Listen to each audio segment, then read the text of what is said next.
All right, folks, welcome back to the Crisis Report. It is September 1st, 2025. Also the 86th anniversary of World War II beginning, as our mustachioed friend leader from National Socialist Germany decided to go into Poland. So please remember the many Americans that died fighting for this country. And we're going to remember them as we go through all this and all the wonderful things that are going on around the world. We are brought to you by Augusta Precious Metals. They are a precious metals company that takes your IRA and moves it into gold and silver. I don't know if you've heard, but today silver is breaking out, gold is breaking out, and it might be something you would want to consider as they take it, put it into a repository, hold on to it, but they can tell you more than I can. All you do is set up a informative interview or meeting with them, and they take you through it, and from there you either go or you don't. Links in the description. All right, friends, let's get started on your Crisis Report alert for September 1st, 2025. Over 250 dead, 500 injured in the Afghanistan earthquake we covered last night, about 6.0 on that one. Russia, India, China leaders, Putin, Modi, Xi are meeting during the SCO summit. Former FBI Director Robert Mueller, who led the Russia investigation into Trump's 2016 campaign, has been diagnosed with Parkinson's disease and cannot comply with a congressional subpoena about the Jeffrey Epstein investigation. Japan on Monday eased gun rules, making it easier for hunters to use rifles in built-up areas following a rise in attacks by bears. Thousands protest in Indonesia as the military has been deployed to the capital. Billionaire Mukesh Ambani's family has postponed a cultural showcase in New York, citing unforeseen circumstances, a decision made after Washington sharply raised tariffs on imported Indian goods over its purchases of Russia oil. Helicopter carrying 8 missing in Indonesia's Borneo Island has gone down. North Korea leader Kim leaves Pyongyang from China by train. President Trump on India says what few people understand is that we do very little business with India, but they do a tremendous amount of business with us. In other words, they sell us massive amounts of goods, their biggest client, but we sell them very little. Until now, a totally one-sided relationship, and it's been for many decades. Reason is that India has charged us until now such high tariffs, the most of any country, that our businesses are unable to sell into India. It has been a totally one-sided disaster. Also, India buys most of its oil and military products from Russia, very little from the U.S. They have now offered to cut their tariffs to nothing, but it's getting late. They should have done so years ago. Just some simple facts for people to ponder. Venezuela has accused Guyana of seeking war front and denies an attack that was reported yesterday. Fierce Mediterranean winds have forced Gaza inbound flotilla carrying humanitarian aid and hundreds of pro-Palestinian activists, including environmental campaigner Greta Thunberg, to return to Barcelona, organizers said on Monday. And that is the Global Samud Flotilla. It comes from 44 countries and headed to Gaza to break Israel's siege on food and aid.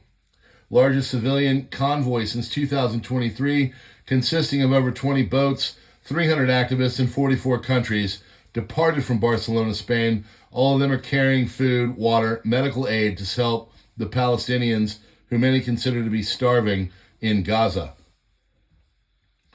Apple will update software on iPhone 12 handsets across the EU to lower the power of their radio transmitters, it said Monday, after Brussels confirmed the device does not meet health standards. President Trump has canceled all television public appearances today, making his last televised appearance 6 days ago. People are wondering where he's been. Tea and dessert were served with the SCO participants in China in a massive display. Pretty interesting video. First Palestinians that Trump and Israel want to evict from Gaza will end up in the United Kingdom. Quote, students from Gaza will receive expedited UK visas with plans to establish a permanent framework for refugee students to come study in the UK, according to Home Secretary Yvette Cooper. Orwellian nation, up to 30 people a day get arrested in the UK for petty offenses such as retweets and cartoons. United Kingdom has secured the largest ever warship deal with Norway to supply them with a 13 Type 26 frigates designed for anti-submarine warfare. The U.S. is in a sex recession, with adults 18 to 64 reporting weekly sex dropping from 55% in 1990 to 37% in 2024. Young adults are the most affected. Rise of digital media has reduced socialization, with young adults' time spent with friends plummeting from 12.8 hours weekly in 2010 to 5.1 hours in 2024. Rudy Giuliani has been hospitalized after a pretty nasty wreck in New Hampshire. Trump wants to know whether the mass injection of the Rona jabs was brilliant or not, and is asking Pfizer to show public the great numbers that they have showed him. Students from Gaza will receive expedited UK visas, with plans to establish a permanent framework for refugee students to come study in the UK, Home Secretary Yvette Cooper says. Around 500 people have been killed and 1,000 injured in the earthquake that hit eastern Afghanistan. Numbers are rising. U.S. naval deployment in the Caribbean has TLAM capability, or TLAM. Afghanistan earthquake death toll, 800. Continues to rise. So a lot of problems with all of that. It was a 6.7 initially reported, and then, it went on from there and just has kept rising. By the way, I wanted to tell you what a TLAM is as the U.S. Naval deploys it to the Caribbean. Those are Tomahawk land attack missiles, okay? So that is a Tomahawk land attack missiles. They're pretty nasty. Plane carrying the European Commission President Ursula von der Leyen was targeted by GPS navigation jamming while trying to land in Bulgaria on Sunday, spokesperson for the Commission told CNN. Russia sent warships near Alaska on patriotic mission. Russian naval deployment is part of the military's effort to highlight what it described as heroism during the special military operation, Moscow's term for the invasion of Ukraine. United States and its ally NATO, Norway, staged a show of force with naval ships and aircraft on Russia's doorstep in the contested Arctic region as well. There is no agreement between Putin and Trump regarding the meeting of the Russian president with Zelensky. No one promised Trump anything like that, according to Kremlin aide Ushakov. United States Marines and sailors from the 22nd Marine Expeditionary Unit will begin amphibious training and flight operations in southern Puerto Rico this week. India-U.S. trade relationship has been a totally one-sided disaster, according to Trump. Country is ready to confront any attack from the U.S., that is according to Venezuelan Defense Minister Vladimir Padrino Lopez. United States is urging European countries to impose sanctions on India, similar to those of America, including halting gas and oil supplies, according to Axios. Under the guise of brotherhood at the SCO summit, friction between autocrats is growing, according to the Times. India, remaining a rival of China, is blocking joint statements, particularly on Iran, which is irritating Beijing. Russia has been a key sponsor of India's membership in the organization. Analysts say openly, Russia must either force India to cooperate or accept its expulsion. Easternmost member states are grappling with a sharp rise in radio and satellite interference, with Baltic governments accusing Russia of positioning equipment for EW or electric. NATO's easternmost member states are grappling with a sharp rise in radio and satellite interference, with Baltic governments accusing Russia of positioning equipment for electric warfare close to their borders, according to Bloomberg. Trump administration has enacted a sweeping suspension of approvals of almost all types of visitor visas for Palestinian passport holders, according to American officials.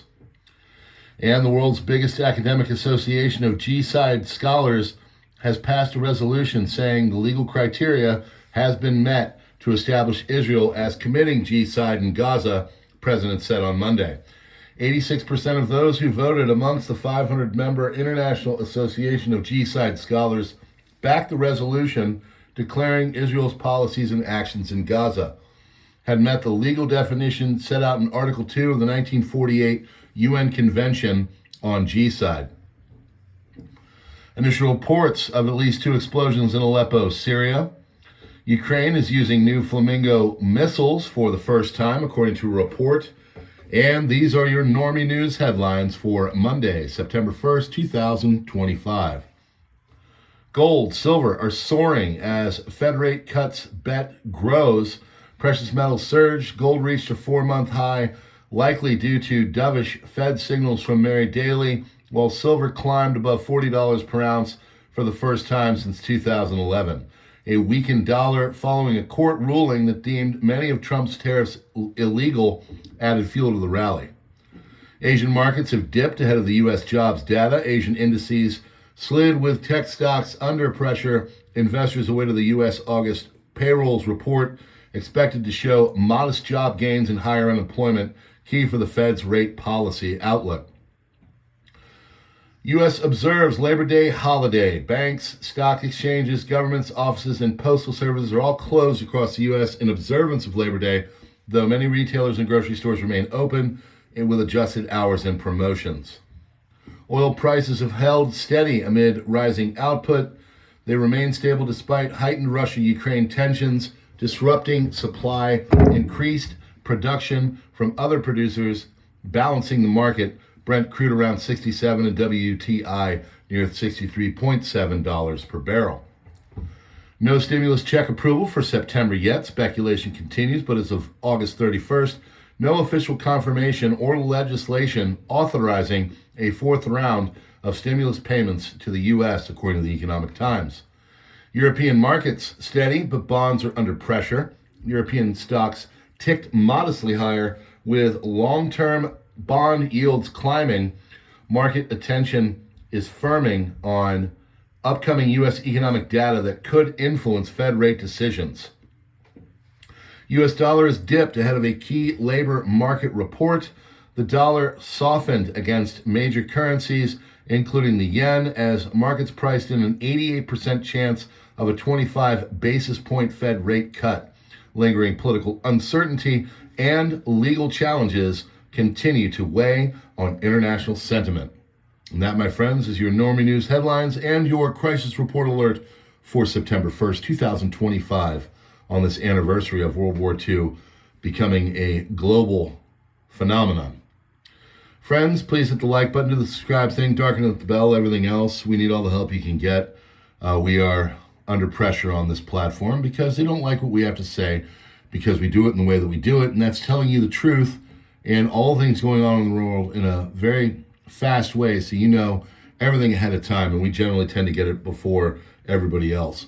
Friends, Truth, Gab, Minds, Twitter, X, Subscribestar, Local, Substack, these are all other places you can find us, and I've included the Discord, which is now in the links in the description. We appreciate you being here. We hope you will support the channel. We hope you will possibly consider becoming a member here on YouTube, as it is one of the best ways to make them take that pressure and remove it. God bless and have a great day.